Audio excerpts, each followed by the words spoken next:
nous allons voir un deuxième exemple sur une implémentation d'une fonction. Cette fois-ci, ce sera la fonction maximum.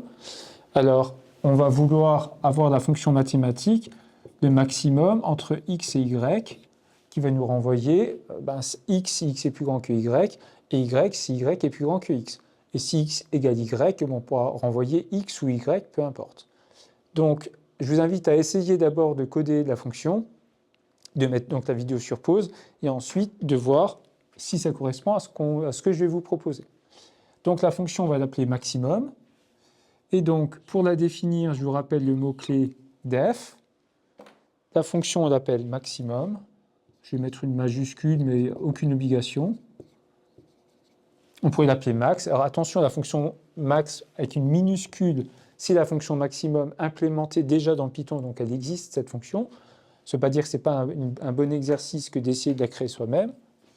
Et paramètre d'entrée, double point, et vous êtes habitué normalement maintenant, le return est tout indenté.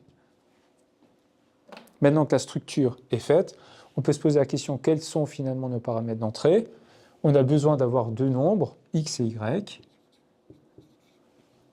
et on va pouvoir dire, ben voilà le maximum, je vais l'appeler m, et je vais renvoyer le maximum que j'aurai stocké sous la variable m. À nouveau, on va devoir faire un test. If, on peut tester à tour, à vous de voir, si m est strictement plus grand que y, double point, je vous le rappelle, je vais mettre en bleu pour bien que ça ressorte. Donc ici, on indente. Si si x est strictement plus grand que y, dans ce cas-là, ce sera x le maximum, et dans ce cas-là, on va pouvoir dire que m est affecté à x. Sinon, double point, on indente.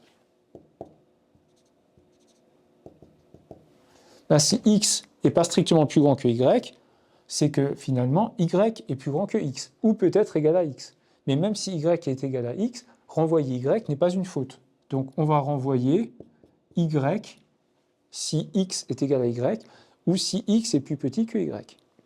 Et dans ce cas-là, à ce moment-là, qu'on soit passé par le if quand il était vrai ou le else quand le if n'était pas vrai, dans tous les cas, m va bien contenir le maximum entre x et y.